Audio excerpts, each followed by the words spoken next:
देखो 1 2 और ये देखो अब तीसरा बन रहा है, पर सेंटर में जो एरिया है ये कहते हो थ्री ऑफ ए काइंड एक तरह से, क्योंकि ये सारे रेंज बना रहे हैं, एक रेंज क्रिएट कर रही है रेंज।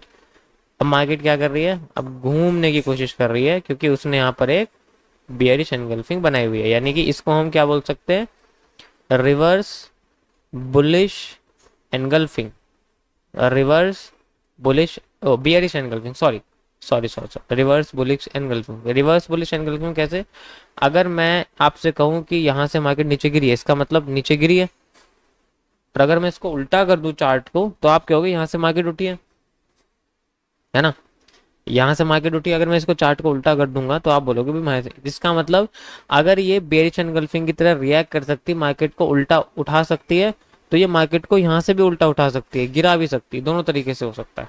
ठीक है, अभी देखो मैं आपको एक चीज और दिखाता हूँ, ध्यान से देखना। कल मैंने आपको एक चीज और बताई थी कि अभी तक मैंने आपको सिर्फ ये चीज बताई है कि मान लो एक बार मार्केट में 3 कैंडल बनती हैं, ठीक है, मान लो मार्केट में 3 कैंडल बनती है, तो उसके बाद एक डिफरेंट कलर की कैंडल बन जाती है, होता ही है ऐसा। ठीक है, एक मार्केट में डिफरेंट कलर की कैंडल बन जाती है, तो हम क्या करते हैं, इसका हाई और लो ले लेते हैं, ऐसे ले लेते हैं, हाई और लो ले लेते हैं, और लो के बेसिस पे फिर जहाँ कैंडल क्लोज होती है हमारी डायरेक्शन उस साइड मार्केट में मूव करने लग जाती है। मतलब 90% केसेस में ऐसे ही होता है।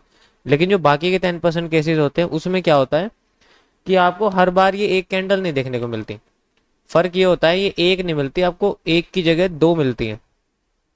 ठीक है, जस्ट लाइक मैं आपसे कहता हूँ कि 2 कैंडल मिलती है डिफरेंट कलर की। अभी यहाँ पर हम ये डाउन में है, ठीक है, मैं डाउन को ऐसे कर रहा हूँ और अप के लिए मैं ऐसे कर देता हूँ। ठीक है, ये मान लो अप की कैंडल्स है, तो ये ग्रीन कैंडल से 2 बन जाती है। अब होता क्या है, हमें लगता है हमने हाई और लो इसका नाप लिया और इसके हिसाब से हमें ग्रीन कैंडल यहाँ, तो हम क्या सोचते हैं कि अब मार्केट की मूवमेंट अप साइड हो चुकी है, लेकिन एक्चुअली में होता क्या है, मार्केट अगली ही कैंडल रेड बना के इसको पूरे को कवर कर देती है, जस्ट लाइक यहाँ पर हुआ है। ये देख रहे हो, ये जो कैंडल आपको दिख रही है ये इसी का रीजन है।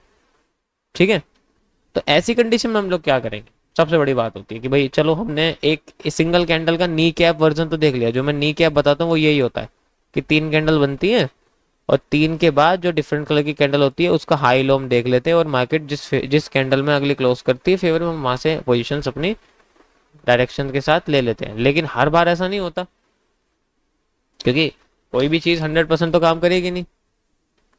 तो अब इस कंडीशन में हमें क्या करना है, सबसे बड़ा सवाल ये आता है, इसमें आपको क्या करना है, इसमें ये देखना है कि मार्केट ऊपर से गिरी कितनी ऊपर, मतलब कितनी ऊपर से गिरी। अगर वो ज्यादा ऊपर से गिरी है तो समझ लो फिर यहां से उतनी ही पोजीशन नीचे मिले, मतलब सेम अमाउंट होता है जो नी कैप में होता है ज्यादातर। मतलब ये समझो कि जितनी गिरी है उतनी ही फिर ये गिरेगी, ऐसी सेम अमाउंट होता है, और फिर बाद में स्टेबलाइज होने लग जाएगी। जस्ट लाइक देखोगे स्टेबलाइज होना शुरू हो रही है अभी।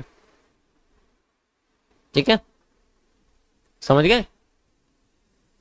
अब देखो यहाँ पर भी ये बेरिश एनगल्फिंग बन रही है साफ, ये देखो पैटर्न यहाँ बना हुआ है, inverse bearish engulfing, sorry inverse bearish engulfing, यानी कि हम इनवर्स या रिवर्स बेयरिश एनगल्फिंग को हम क्या बोलते हैं, इज इक्वल टू, ये किसके इक्वल होती है, सिंपल बुलिश एनगल्फिंग के लिए, बुलिश एनगल्फिंग के लिए, good morning good morning good morning. ठीक है, सिंपल बुलिश एनगल्फिंग के बराबर होती है। और देखो ये काम कर रही है, देख रहे हो ना, ये कैंडल जो मैंने आपको बताई है, ये देखो इन दोनों पेयर को आप साथ में मैच कर दोगे तो आपके सामने निकल रहा है। ये ऐसी होती है कि एक बड़ी रेड कैंडल होती है और एक छोटी ग्रीन कैंडल होती है। बड़ी रेड कैंडल की जो विक होती है वो बड़ी होती है, और छोटी ग्रीन कैंडल की विक जो होती है वो छोटी होती है। ठीक है, इसके बाद हमेशा एक ग्रीन कैंडल ही बनती है, और ये ग्रीन कैंडल ही आपकी डायरेक्शन को बताती है। बट फिर वही सवाल आता है कि क्या तुम किसी ट्रेंड के बीच में तो नहीं फंस रहे हो जो पहले भी ऐसा बना हुआ है उसके बाद मार्केट नीचे, तो ऐसे में कभी काम नहीं करेगी। क्योंकि अगर लंबा मूव हमें चाहिए मार्केट में, जस्ट लाइक मैं आपसे कहता हूँ कि भाई लंबा मूव चाहिए, तो जैसे मार्केट नीचे गिरी, 2 बनाई फिर नीचे आ गई, तो यहाँ पर भी 2 बनाया फिर यहाँ भी नीचे आ सकती है, ऑब्वियस सी बात है, इसमें कोई सवाल ही नहीं है। तो इन सब से निपटने के लिए आपको क्या करना पड़ेगा, जो सबसे पहले जिसने काम किया, सबसे पहले किसने काम किया, इस हिस्से ने, जो ये एन बनाया, एक तरह से ये एन बनाया ना, इस हिस्से ने काम कर दिया, अब खत्म हो चुका है यहाँ से हिस्सा। तो आपके पास हर एक, जैसे मार्केट में ट्रेंड बन रहा है कोई भी, एक ट्रेंड में आपको मैक्सिमम 2-3 अपॉर्चुनिटी मिल सकती है। 3 कैसे मिल सकती है, ध्यान से समझना। देखो पहले तो यहाँ से मिलती है आपको, जैसे हम सपोर्ट पे हैं तो आपको ऑब्वियस सी बात है, सपोर्ट पे जब मार्केट आती है तो वो अपसाइड चली जाती है, चलो अपसाइड की अपॉर्चुनिटी में मिल जाती है।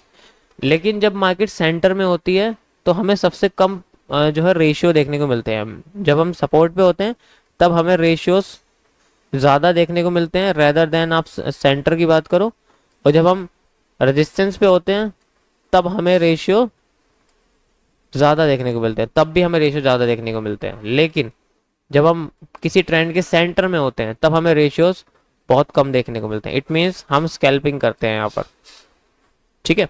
तो अब होता क्या है, आप किसी ट्रेंड के सेंटर में घुसोगे ना, जब तुमने पहले पहले भी तुम एक तरह से है कि एक ट्रेन चल चुकी है, एक एक तो ट्रेन है कि खड़ी हुई है, आपने सपोर्ट पे ट्रेन खड़ी हुई है, आपने सपोर्ट पे ट्रेन में आराम से बैठ गए और वो चलती रही है दूसरे स्टेशन तक, दूसरा स्टेशन आपका रेजिस्टेंस पे है। अब आप क्या कर रहे हो, बीच में चलती हुई ट्रेन के अंदर घुस रहे हो। कहने का मतलब ये, अगर स्पीड स्लो है तो घुस जाओगे, अगर स्पीड ज्यादा फास्ट है तो ना तो तुम जो है ट्रेन में घुस पाओगे, ना तुम ट्रेन के पास रह पाओगे, ट्रेन के पटरी के अंदर घुस जाओगे, और एक बार पटरी के अंदर घुस गए तो समझ लो क्या होने वाला है। ये भी उसी की तरह काम करती है। आपको ट्रेन की पटरी के बीच में नहीं घुसना, या चलती ट्रेन के बीच में कभी नहीं घुसना, कभी नहीं घुसना, ठीक है। जब तक तुम प्रैक्टिस नहीं करोगे ना इसकी, समझ में नहीं आएगा ये। यही कॉन्सेप्ट मैं आपको समझाने वाला हूँ, ठीक है। मार्केट के ट्रेंड के दो स्टेशन होते हैं। एक तो आप कह सकते हो कि, अब मैंने इसलिए बोला, मैंने क्यों बोला कि जस्ट लाइक यहाँ बेरिश एनगल्फिंग थी, ये ऊपर गई और नीचे आ गई, फिर यहाँ दोबारा बनी, इसने भी वही काम करा, ऊपर गई और नीचे आ गई। इसका मतलब क्या है, ये पिछले को फॉलो कर रही है। आप कितने ही बेरिश एनगल्फिंग और कितने ही बुलिश एनगल्फिंग को देख लो, काम नहीं करने की है, क्योंकि आपने ट्रेंड के सेंटर में अपने आप को फंसा रखा है। समझ गए। तो अगर आपको लगता है ना कि मैं आपको कोई कैंडलस्टिक पैटर्न बता रहा हूं और वो जहां मैं कहता हूं वहां पर वो काम कर जाता है, लेकिन आपको पता है जहां मैं नहीं कहता ना वो वहां काम भी नहीं करता, क्योंकि ये स्पेशल होते हैं। स्पेशल का मतलब है ये फिर वही काम करते हैं जहां पर एक्चुअली में लगता है कि हमें कोई लेवल मिल रहा है। लेवल जस्ट लाइक अब देखो यहाँ लेवल मिल रहा है, अब लेवल देखना तुम यहाँ पर, अब तुम खुद देखना यहाँ पर लेवल, ठीक है। जब लेवल होगा ऑटोमेटिकली कैंडल की शेप भी चेंज होने लग जाएगी, वो फेवरेबल शेप बन जाएगी, ठीक है। लेवल है हमारे पास, देख सकते हो, सिंपल मैंने लेवल क्रिएट कर रखा है, ठीक है। अब देखो ये जो हैमर थी, इन्वर्टेड हैमर था, ये मैं देखो आपको समझा चुका था। इसका रीजन क्या था, सिंपल ये इन्वर्टेड हैमर था और इसके हिसाब से ये बिल्कुल टॉप पे था, ठीक है। सेकंड डे की सेकंड कैंडल है ये हमारी, okay.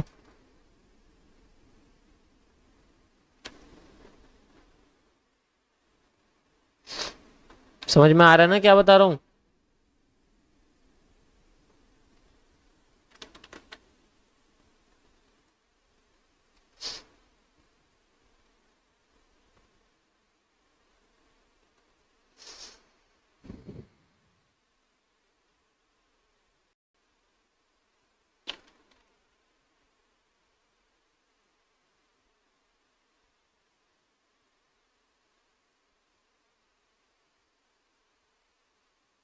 Hmm.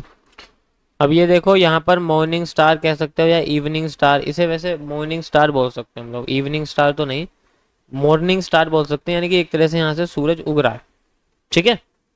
This is called morning star, समझ गए। अब यहाँ फर्क क्या है, फर्क कैसे पता चलेगा, मैं फर्क बता दूं कैसे पता चलेगा कि ये मॉर्निंग स्टार कितना ज्यादा एक्यूरेट है। सबसे पहले इसका फर्क पता चलेगा हमें किस चीज से, इस रेड कैंडल की बॉडी से। देखो अगर इसकी रेड कैंडल की बॉडी फिलअप करती है, यानी कि जैसे लाइक ये ग्रीन कैंडल की बॉडी के साथ फिलअप करती है, ऐसे बनाते हैं, यानी कि जो पहाड़ बनाएगी वो सेम जगह पे होनी चाहिए, तब ये काम करेगी। होता क्या है कि हर पैटर्न के बीच में एक सिमिलैरिटी होती है। जैसे लाइक मैं आपसे कहता हूँ कि भाई यहाँ अगर रेड कैंडल बनी है और यहाँ पर एक डोजी टाइप कैंडल बनी है, फिर यहाँ पर एक ग्रीन कैंडल बनी है, तो इनके बीच में सिमिलैरिटी होनी चाहिए कि इन तीनों की ओपनिंग और क्लोजिंग सेम होनी चाहिए।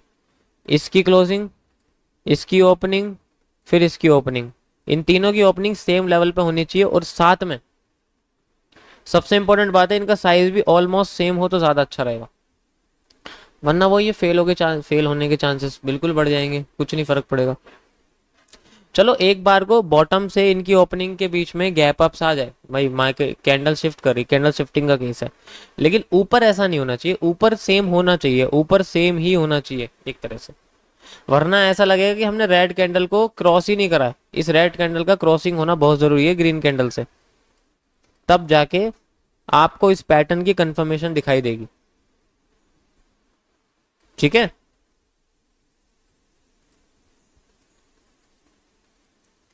अब देखो बेसिकली हो क्या रहा था यहाँ पर, हर बार मार्केट एक क्रिएट कर रही थी, एक लीफ बना रही थी। लीफ मैंने आपको बताया एक नीम का पत्ता जिसे बोलते हैं, वो पैटर्न यहाँ पर बना रही थी। यहाँ से देखो, ये देखो यहाँ से, ये देखो नीम का पत्ता है, पतला होता चला गया आगे से, देख सकते हो, है ना।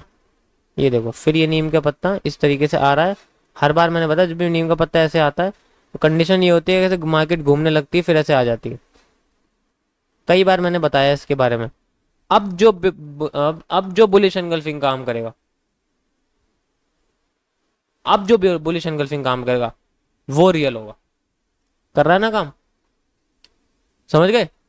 आप किसी ट्रेन के सेंटर में घुसोगे तो नहीं काम करेगा कुछ भी, काम वही करेगा जो सही जगह पे बनेगा। ठीक है, अब देखो आप, अब आप खुद देखना यहाँ पर क्या होता है। ठीक है,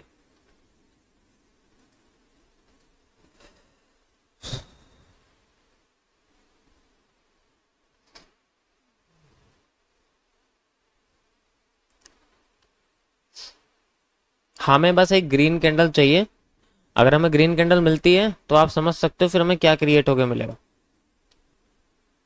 इसमें देखो कितना कितना बड़ा प्रेशर आया, मार्केट ने सीधे यहाँ से कितने पॉइंट्स नीचे गिरा दी मार्केट, एग्जैक्ट यहाँ से कितने, अरे यार ये क्या दब रहा है, यहाँ से इसने जैसे जैसे यहाँ पर ओपन हुई थी मार्केट, ठीक है, तो यहाँ से कितने ऊपर गई, पहले तो ये ऊपर गई थी 20 पॉइंट, ठीक है, 20 पॉइंट ऊपर गई। उसके बाद मार्केट ने पहले 20 पॉइंट नीचे गिराया वहीं से, और फिर दोबारा यहाँ से कह सकते हो 15 पॉइंट और गिरा दिया, यानी कि 45 पॉइंट मार्केट ने गिरा दिए।